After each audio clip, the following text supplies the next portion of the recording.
Buenas noches, amigas y amigos de Radio Caracas Televisión. En estos días pasados, ustedes habrán oído hablar mucho del pacto antiinflacionario que suscribieron los sectores productivos, laborales y gubernamentales para ver cómo se le pone coto a ese terrible y muy injusto impuesto que todos tenemos que pagar, que se llama la inflación. Uno de los compromisos fundamentales que asumen las partes y sobre todo el gobierno en el pacto inflacionario es el de informar adecuadamente a la población sobre lo que se está haciendo y las medidas que se van a tomar. Dentro de ese espíritu hemos invitado al doctor Adán Celis, presidente del Consejo de Economía Nacional y uno de los firmantes del pacto, para que nos explique en qué consiste el pacto, porque se habla mucho de él, pero nosotros no sabemos en qué consiste realmente y cuáles son los compromisos que cada una de las partes asume en ese acuerdo para poder hacerle el seguimiento adecuado y ver que cada quien cumpla con aquello a lo que se comprometió. Ya que a todos los venezolanos creo que el problema que más nos interesa en este momento es el de la inflación, que está acabando con el poder adquisitivo del salario, que está acabando con el poder acumulativo del ahorro y que está poniendo en una situación precaria tantos y tantos empleos, ya que en una economía inflacionaria el empleo sufre mucho.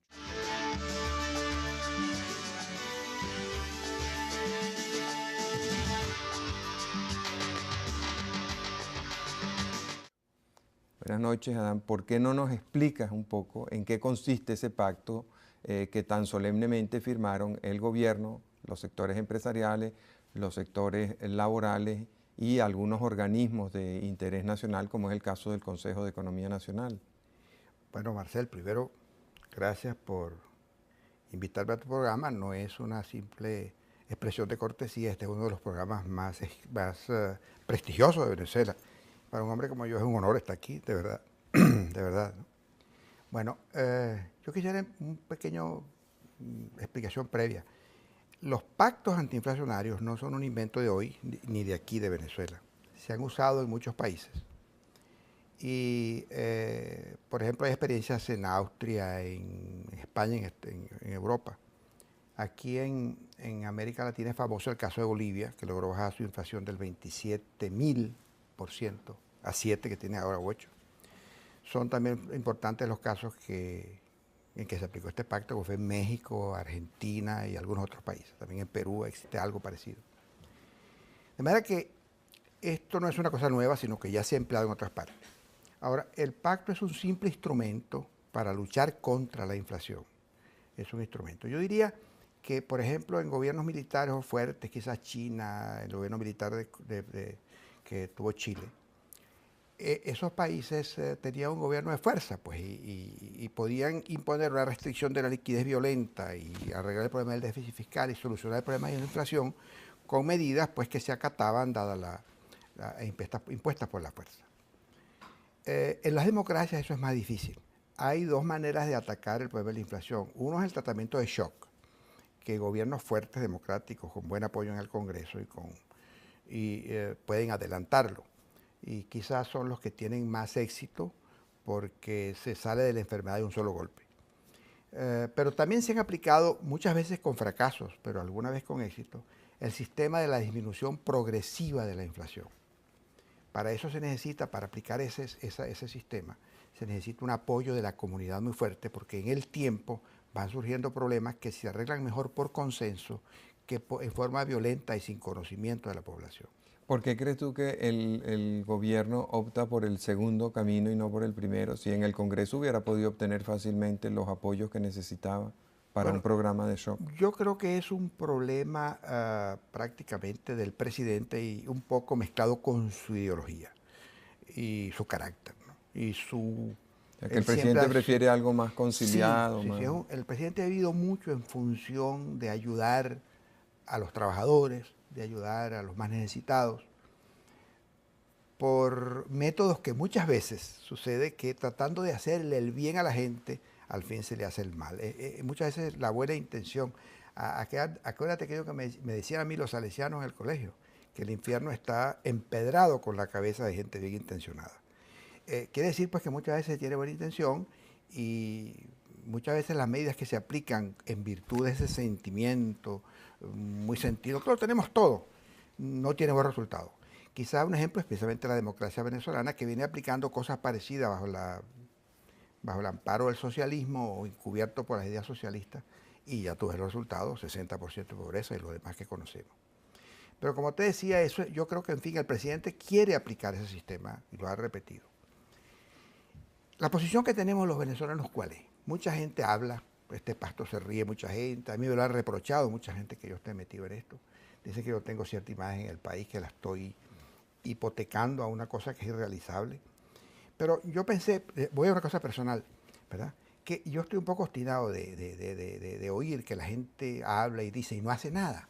Aquí hay una oportunidad que tengo yo como presidente del Consejo de Economía, acompañado por los trabajadores, por los empresarios que están allí, por el Banco Central que está en el Consejo, por las universidades que están en el Consejo. Hay un grupo destacadísimo de venezolanos que me han hecho el honor de que yo los presida. Caramba, yo quiero poner ese instrumento a favor de alguna idea, aunque yo no esté muy de acuerdo con el sistema, pero apoyándolo con toda lealtad, trata de hacer algo. Entonces, aquí se ha querido aplicar pues, este pacto inflacionario como instrumento para corregir la inflación. ¿Y en qué consiste? ¿Cuál es el meollo de ese pacto? Mira, el pacto inflacionario es un acuerdo que han hecho 6 partes. Las más importantes allí son el gobierno, los trabajadores y los empresarios. Y también se han llamado a las comunidades, para que una representación de las comunidades, para que la sociedad civil se interese. Está el Banco Central, que es clave allí, porque tiene cierto régimen todavía, cierta parte de autonomía todavía. ¿Todavía le queda? Ah, eso es una noticia, me estoy enterando. La que le queda, pues, me que estoy la aplique allí. Qué bueno. Y el Consejo de Economía. No el Consejo de Economía, sino los 3 instituciones que en las ciencias económicas o en la economía tienen relevancia en Venezuela, que son la Academia de Ciencias Económicas, la Federación de Colegios de Economistas y el Consejo de Economía. Entonces a los 3 nos llamaron, los 3 concurrimos, y yo especialmente he estado muy activo tratando de que se firmara el pacto a ver si el instrumento trabaja. Estos 6 sectores se han comprometido a una serie de cosas que están en el pacto. Lo que se ha firmado hasta ahora es una carta de intención y unos lineamientos. El pacto debería quedar listo ya en detalles dentro de un mes. Yo quisiera referirme más que todo a lo que el gobierno se ha comprometido aquí, ¿verdad? Porque los empresarios se comprometen a trabajar en los precios con forma razonable, los empleados y obreros en la parte correspondiente a los salarios, las instituciones estas de asesoramiento para ayudar, etcétera. Pero lo del gobierno es lo más importante. El gobierno se comprometió a 17 puntos y yo quiero mencionarlos agrupados solamente para la rapidez del programa en 6 clases. Una primera serie de compromisos para combatir el déficit fiscal. Y es muy interesante que se ha comprometido a que este presupuesto reducirá el déficit a 4%. Me dicen que no lo hace, sí lo hace. Ayer tuvimos una reunión con el ministro de Hacienda y sonó razonable algunas de las cosas que se ha comprometido él a hacer. Y sobre todo yo veo que se está haciendo, porque ya empezó el ministro de Hacienda a que nosotros aprobemos ese plan que él lleva para reducir el déficit a 4%. Pero más importante, en el presupuesto del año que viene debe reducirse a menos del 4%. Después hay otras cláusulas que se refieren a reducir la liquidez. Hay 2 cláusulas para reducir la liquidez y en eso entra el Banco Central. Ayer también nos habló de eso porque sabemos que la principal causa de la inflación es que la economía nada en dinero, ¿no? Uno de los 2 platillos de la balanza, bienes y dinero, abunda el dinero, abundan los billetes inorgánicos y eso sube los precios. Comprimir la economía es las segundas 2 cláusulas que hay. Hay un tercer grupo de cláusulas que se refieren a reactivar la producción y generar empleo. Es un poquito difícil que durante el proceso de ajuste... Si quieres, haz el resumen ahora, que dentro de poco tenemos que cumplir un compromiso y después vamos analizando cada grupo de cláusulas en detalle. Sí. Pues la idea del programa es informar sobre... Déjame terminar entonces los 6 grupos muy rápidamente. O sea, reducir el déficit. Reducir la liquidez. Establecer algunas medidas compensatorias porque eso produce una contracción para reactivar la producción y generar un poco de empleo mientras tanto. El cuarto grupo, que se refieren a la liberación progresiva del cambio. Aquí, bueno, eso lo hablaré en lo que venga la explicación. Ahí hay 4 cláusulas.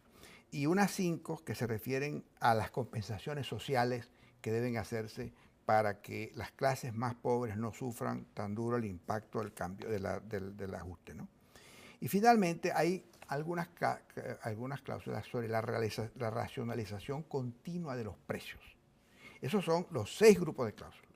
Bien, vamos a cumplir unos compromisos. De regreso vamos a analizar lo que significa cada una de estas cláusulas y cuál es el impacto que van a tener, porque es muy fácil decir, por ejemplo, se reactiva la producción, pero con inflación, con todo este problema de la depresión general que hay de la economía, con el incremento de los impuestos, con la dificultad para obtener los dólares, no es tan fácil reactivar la producción. Entonces, Sí, claro. así haremos con cada uno. Ya regresamos.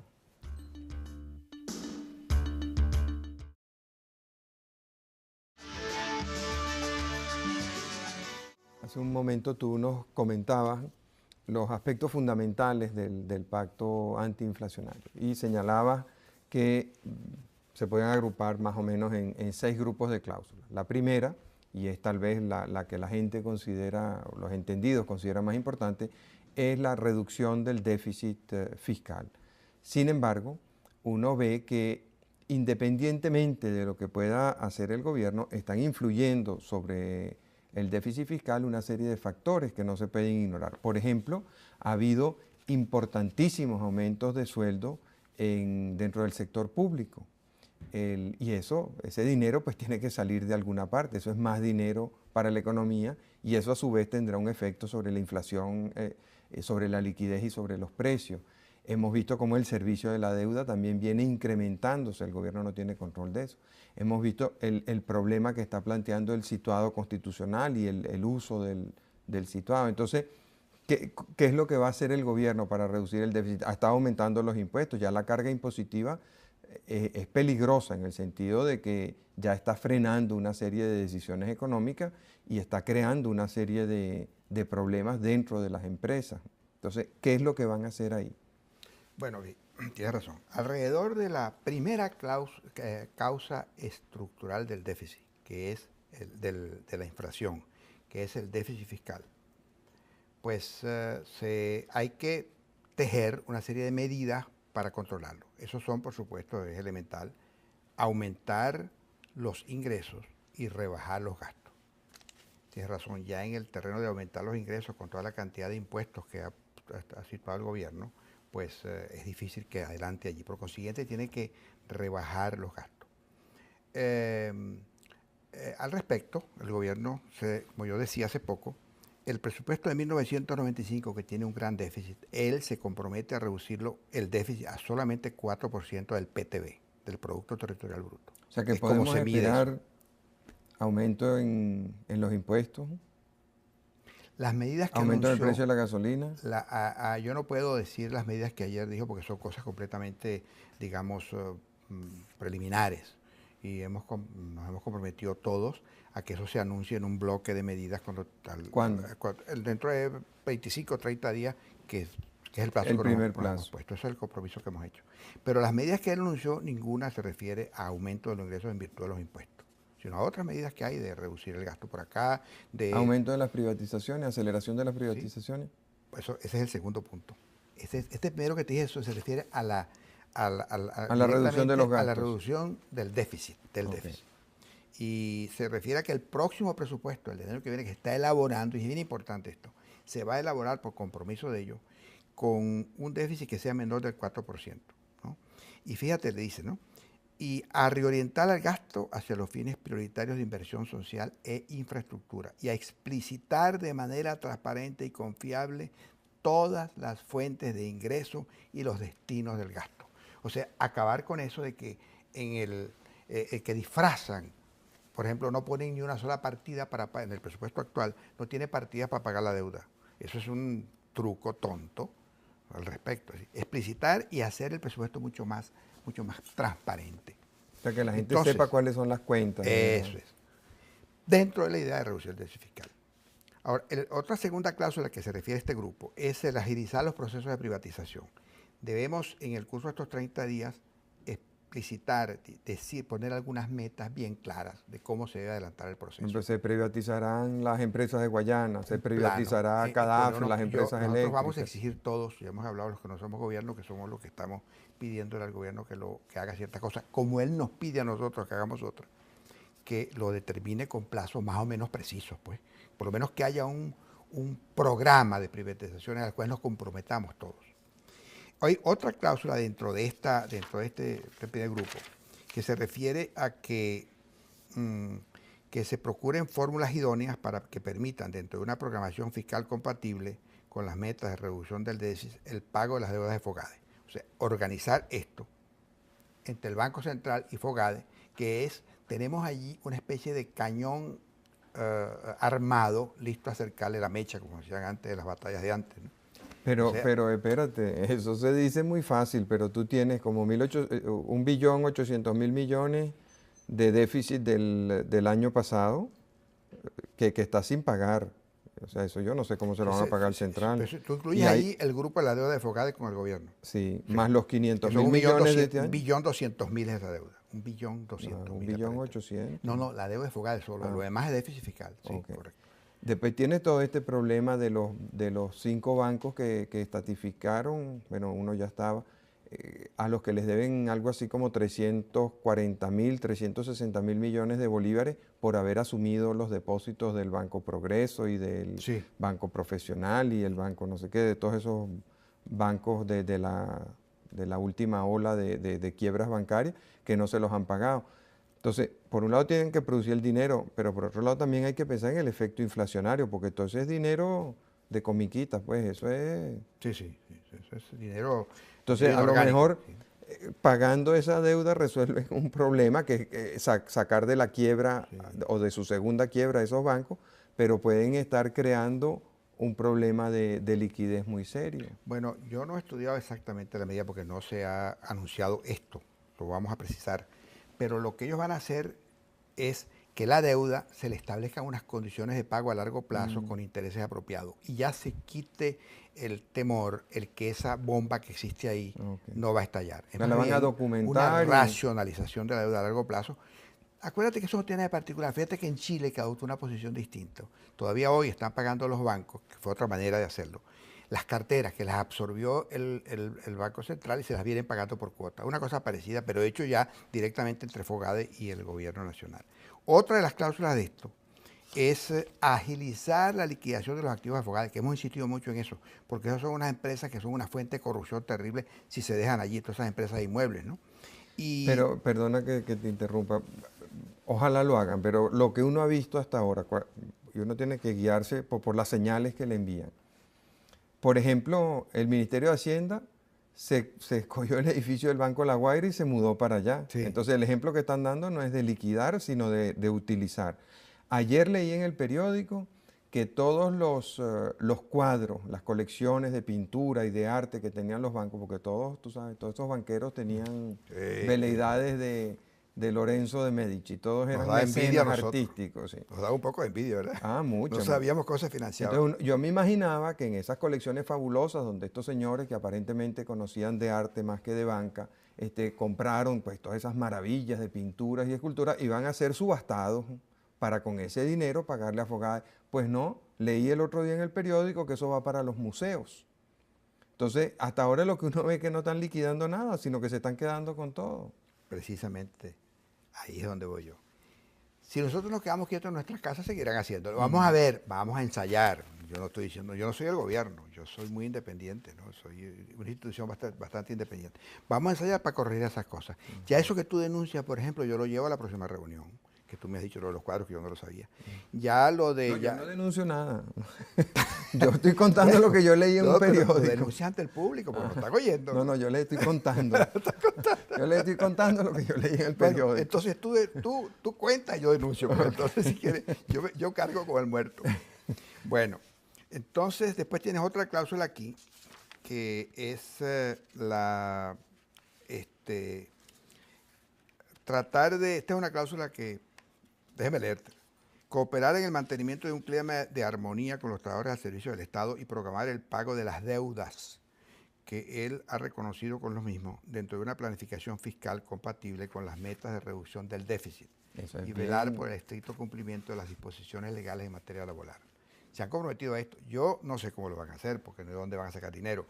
Y sobre todo que aquí no está mencionado que el gobierno le debe al 1.200.000 empleados públicos como son 2.300.400.000 o 500.000 millones de bolívares, que eso no lo puede pagar, por supuesto. Aquí se refiere, No, bueno, pero me a las imagino deudas que que están reconocidas. la idea también es hacer un cronograma, porque Sí, claro, o pero sea, el no, problema no, es que es fuerte la cantidad, ¿no? Pero bueno, eso sí. lo vamos a estudiar precisamente, buscarle solución a todos esos problemas, sobre Y ahí todo. están de acuerdo todos Sí, en... sí, sí, sí. Y lo más importante, que hay una cláusula que tiene incidencia en dos grupos de las que expliqué, que es participar constructivamente con los trabajadores y los empresarios en las discusiones referidas al régimen de prestaciones sociales, contribuyendo a perfeccionarlo y a salvaguardar los decretos adquiridos de los trabajadores. Esto es bien importante porque esto ayuda precisamente a resolver ese problema que tiene el gobierno, que esa deuda con los trabajadores le va creciendo como en forma exponencial y cada día se hace más imposible pagarla, perjudicándose a los trabajadores y el gobierno, porque es una simple ilusión. No, y Yo estoy dificulta muy mucho los contento, aumentos de yo estoy muy sueldo y todo eso. contento que esté de delegado de los trabajadores, César Olarte. Es un hombre muy sensato y que además ha sido encargado de ser el hombre que va a representar a los trabajadores para las negociaciones sobre las prestaciones sociales. Yo creo que Olarte es un hombre muy sensato, yo le he hecho algunas observaciones que las oye en forma constructiva y yo creo que con hombres como este puede quizás encontrarse una salida para este problema. El segundo, Vamos a cumplir unos compromisos sí, y regresamos con el segundo de los capítulos. Dentro de un momento volvemos.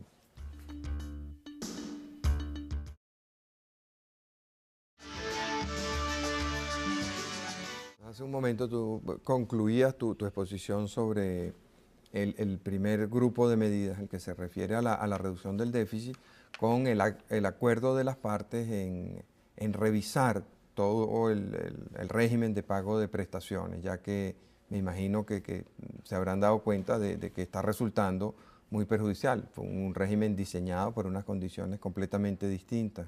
perfecto. Entonces, el segundo grupo de Se cláusulas, refiere a la reducción de la liquidez, que tú sabes que es el elemento clave también ¿por en qué? la inflación. Bueno, porque el primer grupo, que es el de la reducción de la liquidez, perdón, el de la reducción del déficit fiscal, es un poco estructural, ¿verdad? Es una de las causas estructurales de la inflación. En cambio, yo diría que una causa inmediata es la liquidez. Cuando la cantidad de dinero que está en circulación rebasa los límites racionales, inmediatamente ese dinero se devalúa y es la causa principal de la inflación. Recoger ese dinero apropiadamente es una medida provisional mientras la reducción opera sus efectos, la reducción del déficit y las demás medidas. ¿Eso quiere decir que habrá aumento en las tasas de interés? Bueno, el Banco Central ayer explicó pues que había habido un ligero aumento de la tasa de interés porque la masa monetaria había subido en 60.000 millones. Por eso, fíjate, tú tienes... Bueno, pero fíjate, ¿no? Vamos a ver el tipo de medidas que se pueden tomar para ver si esa es la vía en la que están. Tú dices, hay que reducir el déficit. El déficit está estimado en este momento por los expertos en alrededor de 1.700.000 millones, 1.800.000 millones. Eso sin incluir todo el problema de deuda flotante, deuda de prestaciones, etc.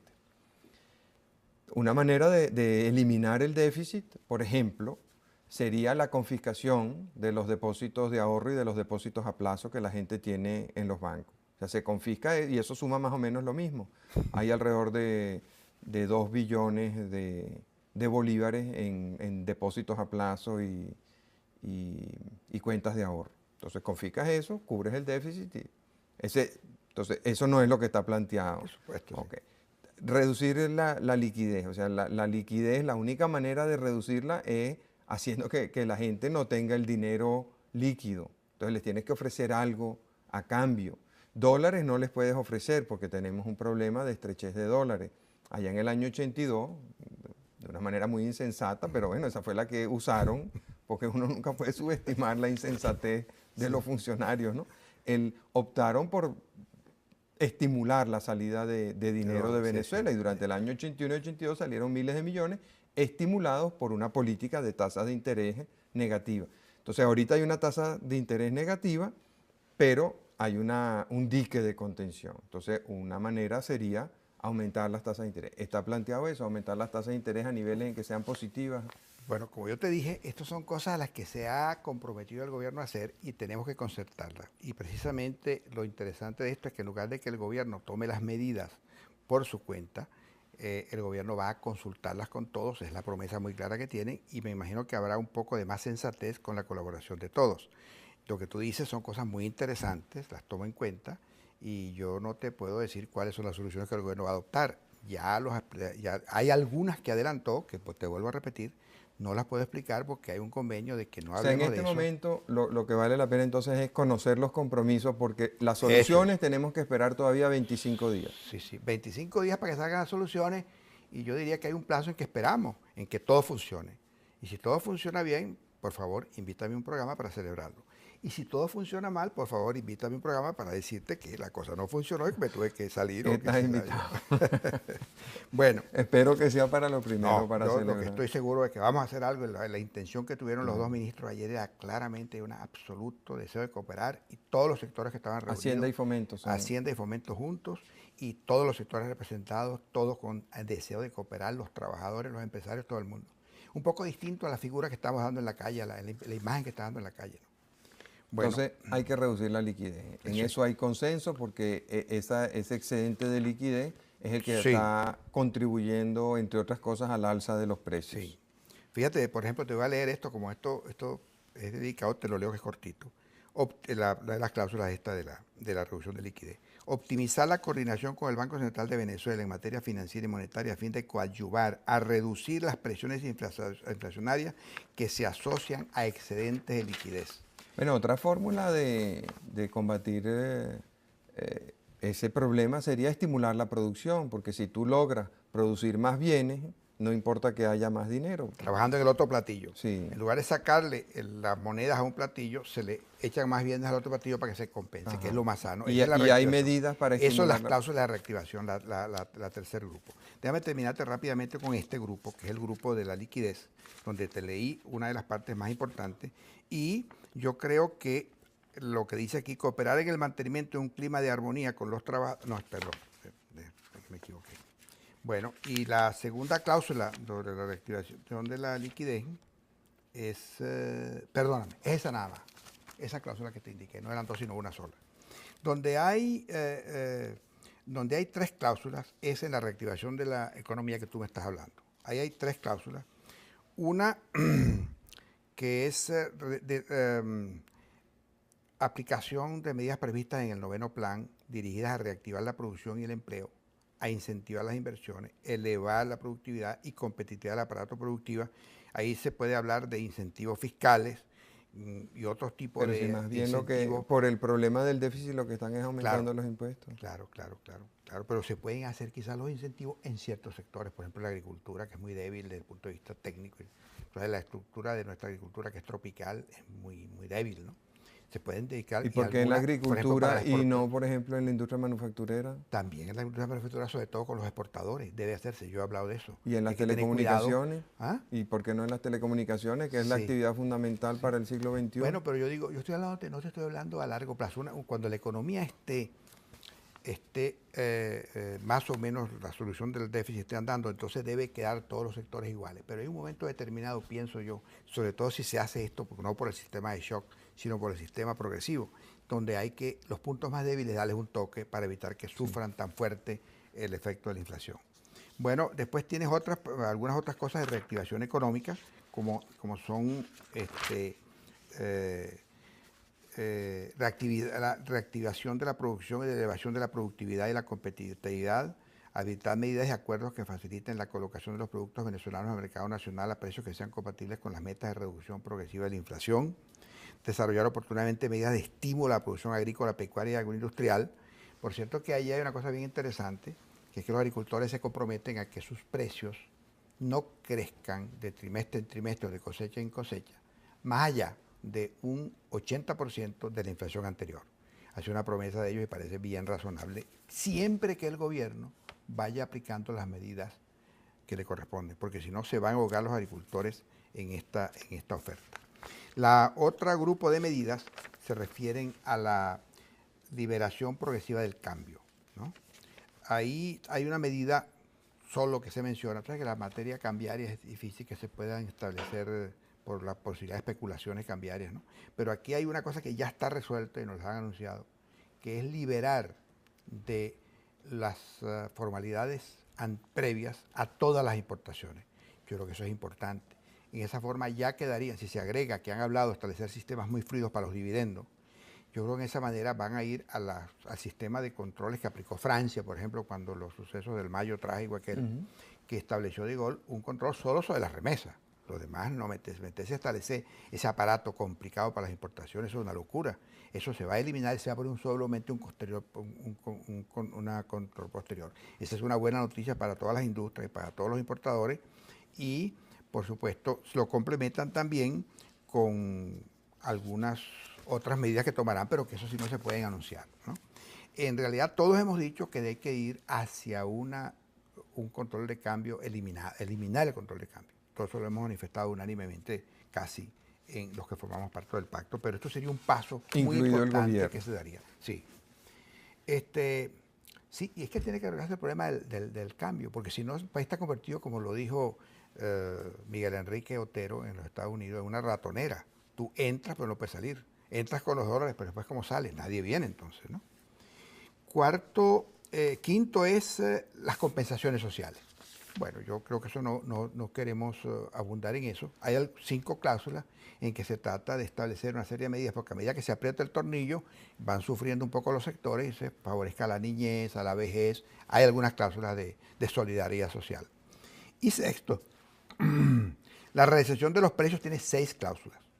En general son todas, perdón, ¿sí? En general son todas destinadas a que colaboremos nosotros con el gobierno para que, por ejemplo, lo que llaman los rezagados, que todo el mundo se asusta. Los rezagados son artículos que han sido injustamente tratados y son los más críticos. Son 8 familias de artículos que están congelados muchos desde julio del año pasado. Así las industrias no pueden trabajar y si seguimos así va a haber escasez.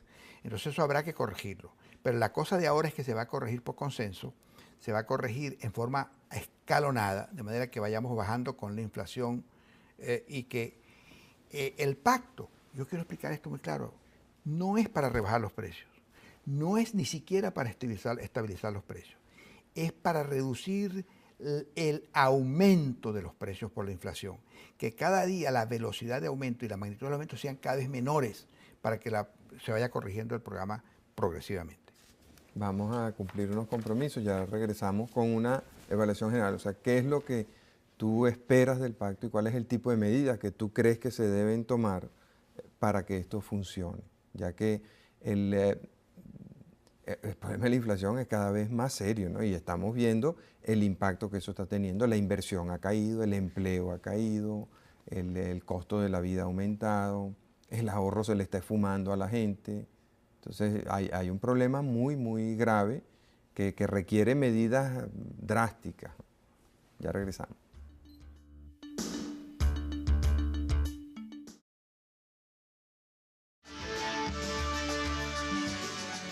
A lo largo del programa hemos venido hablando un poco de los problemas que crea la inflación. Y en general, pues toda una economía como esta que ya tiene 20 años de deterioro acumulado. O sea, si nosotros comparamos el ingreso petrolero per cápita hoy con el de 1980, por usar una cifra, es 7 veces menos. Entonces, sí, y el petróleo es nuestro ingreso principal. Y la industria en general ha sufrido, y la industria petrolera, aunque se ha protegido mejor que el resto de la industria nacional porque genera más dólares, también ha sufrido un empobrecimiento importante porque tiene muchos de sus activos y de sus deudas que están contribuyendo a descapitalizarla. Ahora, otro de los problemas que yo veo relacionado con esto y del que se habla mucho y la gente lo comenta en la calle y le preocupa mucho es lo que la gente llama la especulación. La gente dice, con esta especulación no se puede vivir. Y muchas veces las medidas que se toman para frenar o controlar esa especulación terminan potenciándola. Y esa es la experiencia en el mundo entero. En los únicos países donde hay especulación es en los países donde hay escasez. O sea, si no hay escasez, no hay especulación posible. Y por eso uno ve en las economías prósperas, la economía norteamericana, la economía japonesa, la economía alemana, la tasa de inflación es muy baja, la abundancia de productos es más que suficiente, entonces no hay ninguna especulación. Y la gente se siente segura con su sueldo, se siente segura con sus ahorros, se siente segura con sus inversiones, porque no hay ese fantasma de la inflación que viene comiéndole el capital y comiéndole el sueldo. ¿Qué reflexiones se han hecho ustedes en este sentido? Yo primero voy a abundar en lo que tú dices. La inflación es un impuesto general, como tú, que nos afecta a todos. Y la inflación es un mal horrible.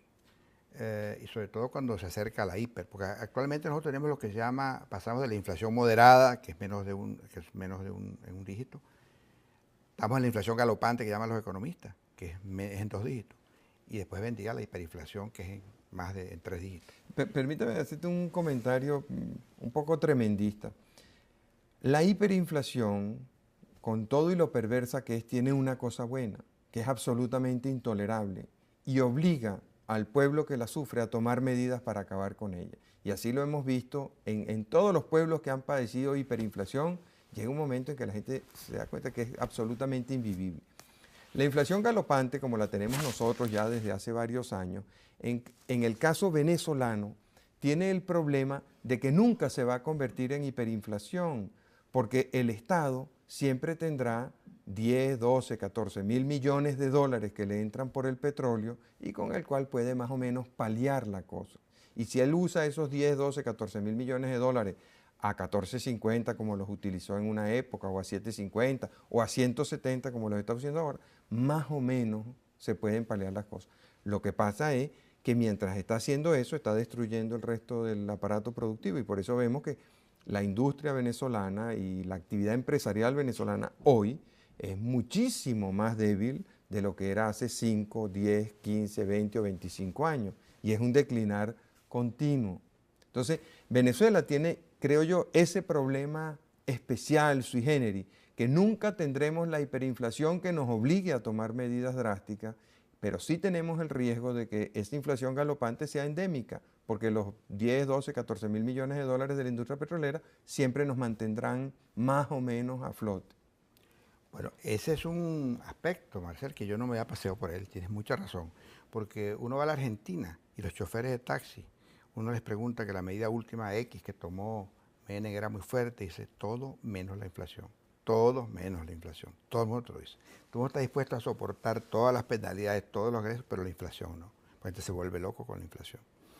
Y es bien peligroso lo que tú dices, y eso debemos tomarlo en cuenta todos los venezolanos que me están escuchando, tú tienes una magnífica audiencia aquí en tu interesante programa, que es que debemos tratar de combatir esa inflación que en forma lenta nos está empobreciendo. Y hay gente que piensa que los ricos en la inflación se enriquecen y los pobres se empobrecen. Lo de los ricos es relativo, algunos especuladores se enriquecen, pero la gran mayoría de las empresas son afectadas. Prueba, aparte de la corrupción, la situación de la banca, incluso la actual, está pues con problemas, ¿no? Por la inflación precisamente. Tienes tú la cantidad enorme de industrias que han comprado. La industria del cemento pasó a manos extranjeras, que era muy venezolana. La industria de alimentos pasó totalmente, casi con alguna excepción de una compañía grande que queda, están en manos extranjeras. Las cadenas de comercialización de alimentos y de artículos para el hogar han pasado a manos extranjeras. Eso es señal de pobreza, porque nos cobran por nada, por cualquier cosa. Los otros países son ricos, tienen moneda dura y nos compran, y nos están comprando. Por consiguiente, el venezolano entero tiene que en este momento hacer un esfuerzo para restablecer la productividad. Por supuesto, eso empobrece más a la clase media, que ya no tiene manera de comprar una casa. Y empobrece mucho más todavía a la gente porque le pega en el estómago que son los pobres. La pobreza aumenta y se hace más crítica. Bueno, pero tenemos todos que tratar de luchar para eliminar la inflación. Este es un camino que hay. Yo no digo que sea el mejor, incluso yo diría que yo preferiría otro. Y el presidente ha podido aplicar otro. Pero el presidente que está allí está por voluntad de los venezolanos y va a estar 5 años. Por consiguiente, la gente, como todos los que me están escuchando, debemos colaborar para que este programa, que tiene visos de poderse cumplir, colaboremos para que se cumpla, lo tomemos con interés, lo estudiemos el pacto, hagamos sugerencias a los representantes respectivos para que el pacto ande. Si el pacto no anda, la situación se va a poner muy grave. Pero vamos a trabajar sobre la premisa de que va a funcionar. O sea, tenemos estos 25 días para que se presenten ya las proposiciones concretas y se empiece a trabajar Esa es la idea, sí. Esa es la idea. Y yo creo que vamos a tener resultados favorables. Yo espero que el gobierno cumpla y lo vemos todo el mundo ha hablado con mucha franqueza dentro del pacto.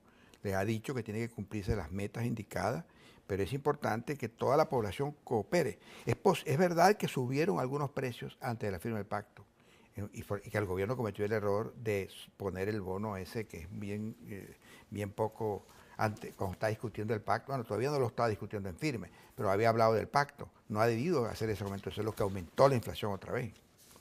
Así es. Fíjate, aquí entre los puntos que tú mencionabas, tú dices, en este marco las obligaciones del gobierno nacional serán las siguientes, que son las que tú resumiste en 6 grandes grupos y que abarca 16 compromisos que asume el gobierno. Hay uno que a mí me parece interesante y me gustaría tu comentario sobre él, que es el último. Dice, desarrollar una política de información a la comunidad tendiente a difundir el alcance y los beneficios del compromiso. Aunque esto es una obligación del gobierno, yo creo que es una obligación de todos los venezolanos. O sea, yo creo que todos debemos contribuir a esto. ¿Cuál es, a tu manera, el alcance y los beneficios, o cuáles son el alcance y los beneficios del compromiso antiinflacionario? Antes quiero decirte que yo me quejé fuertemente de eso ante el gobierno, de la falta de información, que la gente no se le ha llevado de forma gráfica y sencilla por la televisión, ni siquiera por la televisión del Estado, que prácticamente es gratis. No se le ha llevado Gratis. Ayer cerraron el Canal 5 porque parece que no era nada gratis. gratis por el momento porque debemos seguir. Ya estamos pagando todos los venezolanos, que sea gratis. Esos fracasos de esos canales del Estado los pagamos todos con el impuesto, ¿no? Sino que lo diga la gente que está sufriendo la inflación, que es un impuesto. Sí. Bueno, pero que te digo, pues que no tenía que hacerse recabar fondos de inmediato, que era explicarle a la gente con sencillez a través de todos los canales de mayor audiencia y de los periódicos, aplicarle un poco qué es el pacto, un poco lo que yo he hecho en forma pues que se puede estudiar mejor y hacerlo mejor, Muy con claro, los expertos de opinión, claro. los expertos de opinión. Y sobre todo para crear en la gente un poco de entusiasmo por esto, un espíritu de colaboración por esto y un espíritu de participar. Ahí están representados todos los venezolanos en ese grupo que está allí, por consiguiente a través de sus canales llegar hasta allá con las respectivas opiniones. Bueno, yo creo que el alcance del pacto, si está acompañado con una política, con que el gobierno cumpla eso que dijo allí, y lo cumpla honestamente, y no se deje influenciar por el problema que tiene, el remedio de la inflación en forma progresiva, es que las presiones no las aguanta el gobierno. Presiones de los trabajadores para que le suban, de los médicos, de los maestros, presiones de los empresarios para que suban exageradamente los precios que están regulados, presiones de los obreros para obtener mayores salarios. Esas presiones, si el gobierno no las enfrenta y si nosotros también no somos capaces de colaborar, aunque sea con un poquito de algodón, en el ejemplo que yo puse, con una pastillita tranquilizante, en el sentido de, desde nuestras respectivas posiciones, frenar esas ansias, ponerlas en su puesto y cuando se va contra alguien que viola el pacto, apoyar al gobierno en la medida que tome. Si no hacemos eso, pues el pacto se convertirá en agua. Pero el gobierno tiene la palabra, porque a medida que él haga lo que tiene que hacer allí, bajará la inundación de dinero que tiene el sistema monetario, bajará el déficit fiscal, la gente empezará a notar que la cosa va a mejorar y sobre todo, que es una cosa muy importante que tiene efecto este pacto, que es en la inflación que llaman los economistas inercial, o sea, la expectativa de inflación. El comerciante dice, como esto va a subir, yo voy a vender mi mercancía de una vez más alto. El comerciante, como va a subir, yo pongo precio más alto. Y todo el mundo lo hace. Y el hombre que va a comprar, yo voy a comprar más porque esto va a subir. Y el obrero, cada uno en su respectivo campo. Eso es lo que llaman inflación inercial. O sea, la expectativa de inflación. Si todos sabemos tenemos esperanza de que el pacto trabaje y fe en que trabaje, entonces esa expectativa de la inflación, esa inflación inercial, que es parte muy importante de la inflación, una cosa psicológica, pero que es parte importante de la inflación, va a contribuir a desaparecer y a facilitar más las cosas y que se cumpla el programa. Bueno, muchas gracias, Adán. Espero dentro de unos meses tenerte otra vez por aquí celebrando el éxito del pacto. En un programa alegre y no triste.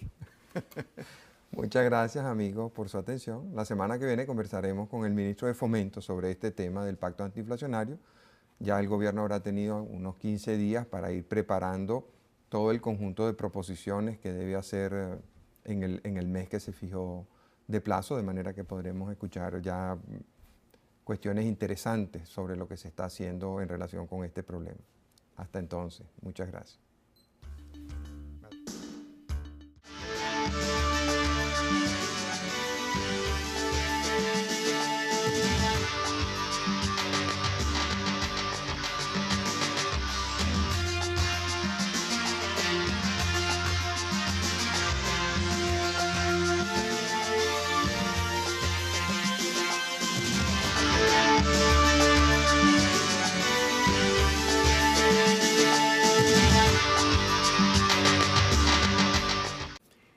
Pero también se han aplicado muchas veces con fracasos, pero alguna vez con éxito, el sistema de la disminución progresiva de la inflación. Para eso se necesita, para aplicar ese sistema, se necesita un apoyo de la comunidad muy fuerte, porque en el tiempo van surgiendo problemas que se arreglan mejor por consenso que en forma violenta y sin conocimiento de la población. ¿Por qué crees tú que el gobierno opta por el segundo camino y no por el primero? Si en el Congreso hubiera podido obtener fácilmente los apoyos que necesitaba para un programa de shock. Yo creo que es un problema prácticamente del presidente y un poco mezclado con su ideología y su carácter, ¿no? Y su... Es que el presidente prefiere algo más conciliado. Sí, más... sí, el presidente ha vivido mucho en función de ayudar a los trabajadores, de ayudar a los más necesitados, por métodos que muchas veces sucede que tratando de hacerle el bien a la gente, al fin se le hace el mal. Muchas veces la buena intención, acuérdate que me decían a mí los salesianos en el colegio, que el infierno está empedrado con la cabeza de gente bien intencionada. Quiere decir pues que muchas veces se tiene buena intención y muchas veces las medidas que se aplican en virtud de ese sentimiento muy sentido, claro, tenemos todo, no tiene buen resultado. Quizá un ejemplo, especialmente la democracia venezolana, que viene aplicando cosas parecidas bajo el amparo del socialismo o encubierto por las ideas socialistas, y ya tú ves los resultados, 60% de pobreza y lo demás que conocemos. Pero como te decía, eso, yo creo que, en fin, el presidente quiere aplicar ese sistema y lo ha repetido. La posición que tenemos los venezolanos, ¿cuál es? Mucha gente habla, este pacto se ríe mucha gente, a mí me lo ha reprochado mucha gente que yo esté metido en esto. Dicen que yo tengo cierta imagen en el país, que la estoy hipotecando a una cosa que es irrealizable. Pero yo pensé, voy a una cosa personal, ¿verdad? Que yo estoy un poco obstinado de oír que la gente habla y dice y no hace nada. Aquí hay una oportunidad que tengo yo como presidente del Consejo de Economía, acompañado por los trabajadores, por los empresarios que están allí, por el Banco Central que está en el Consejo, por las universidades que están en el Consejo. Hay un grupo destacadísimo de venezolanos que me han hecho el honor de que yo los presida. Caramba, yo quiero poner ese instrumento a favor de alguna idea, aunque yo no esté muy de acuerdo con el sistema, pero apoyándolo con toda lealtad, tratar de hacer algo. Entonces, aquí se ha querido aplicar pues, este pacto inflacionario como instrumento para corregir la inflación. ¿Y en qué consiste? ¿Cuál es el meollo de ese pacto? Mira, el pacto inflacionario es un acuerdo que han hecho 6 partes. Las más importantes allí son el gobierno, los trabajadores y los empresarios. Y también se han llamado a las comunidades, para que una representación de las comunidades, para que la sociedad civil se interese. Está el Banco Central, que es clave allí, porque tiene cierto régimen todavía, cierta parte de autonomía todavía. ¿Todavía le queda? Ah, eso es una noticia, me estoy enterando. La que le queda, pues, me estoy enterando. La aplique allí. Qué bueno. Y el Consejo de Economía. No el Consejo de Economía, sino los 3 instituciones que en las ciencias económicas o en la economía tienen relevancia en Venezuela, que son la Academia de Ciencias Económicas, la Federación de Colegios de Economistas y el Consejo de Economía. Entonces a los 3 nos llamaron, los 3 concurrimos, y yo especialmente he estado muy activo tratando de que se firmara el pacto a ver si el instrumento trabaja. Estos 6 sectores se han comprometido a una serie de cosas que están en el pacto. Lo que se ha firmado hasta ahora es una carta de intención y unos lineamientos. El pacto debería quedar listo ya en detalles dentro de un mes. Yo quisiera referirme más que todo a lo que el gobierno se ha comprometido aquí, ¿verdad? Porque los empresarios se comprometen a trabajar en los precios con forma razonable, los empleados y obreros en la parte correspondiente a los salarios, las instituciones estas de asesoramiento para ayudar, etc. Pero lo del gobierno es lo más importante. El gobierno se comprometió a 17 puntos Y yo quiero mencionarlos agrupados solamente, para la rapidez del programa, en 6 clases. Una primera serie de compromisos para combatir el déficit fiscal. Y es muy interesante que se ha comprometido a que este presupuesto reducir el déficit a 4%. Me dicen que no lo hace, sí lo hace. Ayer tuvimos una reunión con el ministro de Hacienda y sonó razonable algunas de las cosas que se ha comprometido él a hacer. Y sobre todo yo veo que se está haciendo, porque ya empezó el ministro de Hacienda a que nosotros aprobemos ese plan que él lleva para reducir el déficit a 4%. Pero más importante, en el presupuesto del año que viene debe reducirse a menos del 4%. Después hay otras cláusulas que se refieren a reducir la liquidez. Hay 2 cláusulas para reducir la liquidez y en eso entra el Banco Central. Ayer también nos habló de eso porque sabemos que la principal causa de la inflación es que la economía nada en dinero, ¿no? Uno de los 2 platillos de la balanza, bienes y dinero, abunda el dinero, abundan los billetes inorgánicos y eso sube los precios. Comprimir la economía es las segundas 2 cláusulas que hay. Hay un tercer grupo de cláusulas que se refieren a reactivar la producción y generar empleo. Es un poquito difícil que durante el proceso de ajuste... Si quieres, haz el resto del Consejo de Economía Nacional. Bueno, Marcel, primero, gracias por invitarme a tu programa. No es una simple expresión de cortesía, este es uno de los programas más prestigiosos de Venezuela. Para un hombre como yo es un honor estar aquí, de verdad, de verdad, ¿no? Bueno, yo quisiera un pequeño explicación previa. Los pactos antiinflacionarios no son un invento de hoy ni de aquí de Venezuela. Se han usado en muchos países. Y, por ejemplo, hay experiencias en Austria, en España, en Europa. Aquí en América Latina es famoso el caso de Bolivia, que logró bajar su inflación del 27.000% a 7, que tiene ahora 8. Son también importantes los casos en que se aplicó este pacto, que fue en México, Argentina y algunos otros países. También en Perú existe algo parecido. De manera que esto no es una cosa nueva, sino que ya se ha empleado en otras partes. Ahora, el pacto es un simple instrumento para luchar contra la inflación. Es un instrumento. Yo diría que, por ejemplo, en gobiernos militares o fuertes, quizás China, el gobierno militar que tuvo Chile, esos países tenían un gobierno de fuerza, pues, y podían imponer una restricción de la liquidez violenta y arreglar el problema del déficit fiscal y solucionar el problema de la inflación con medidas, pues, que se acataban dadas impuestas por la fuerza. En las democracias eso es más difícil. Hay 2 maneras de atacar el problema de la inflación. Uno es el tratamiento de shock, que gobiernos fuertes, democráticos, con buen apoyo en el Congreso pueden adelantarlo. Y quizás son los que tienen más éxito porque se sale de la enfermedad de un solo golpe. Buenas noches, amigas y amigos de Radio Caracas Televisión. En estos días pasados, ustedes habrán oído hablar mucho del pacto antiinflacionario que suscribieron los sectores productivos, laborales y gubernamentales para ver cómo se le pone coto a ese terrible y muy injusto impuesto que todos tenemos que pagar, que se llama la inflación. Uno de los compromisos fundamentales que asumen las partes y sobre todo el gobierno en el pacto inflacionario es el de informar adecuadamente a la población sobre lo que se está haciendo y las medidas que se van a tomar. Dentro de ese espíritu hemos invitado al doctor Adán Celis, presidente del Consejo de Economía Nacional y uno de los firmantes del pacto, para que nos explique en qué consiste el pacto, porque se habla mucho de él, pero nosotros no sabemos en qué consiste realmente y cuáles son los compromisos que cada una de las partes asume en ese acuerdo para poder hacerle el seguimiento adecuado y ver que cada quien cumpla con aquello a lo que se comprometió. Ya que a todos los venezolanos creo que el problema que más nos interesa en este momento es el de la inflación, que está acabando con el poder adquisitivo del salario, que está acabando con el poder acumulativo del ahorro y que está poniendo en una situación precaria tantos y tantos empleos, ya que en una economía inflacionaria el empleo sufre mucho.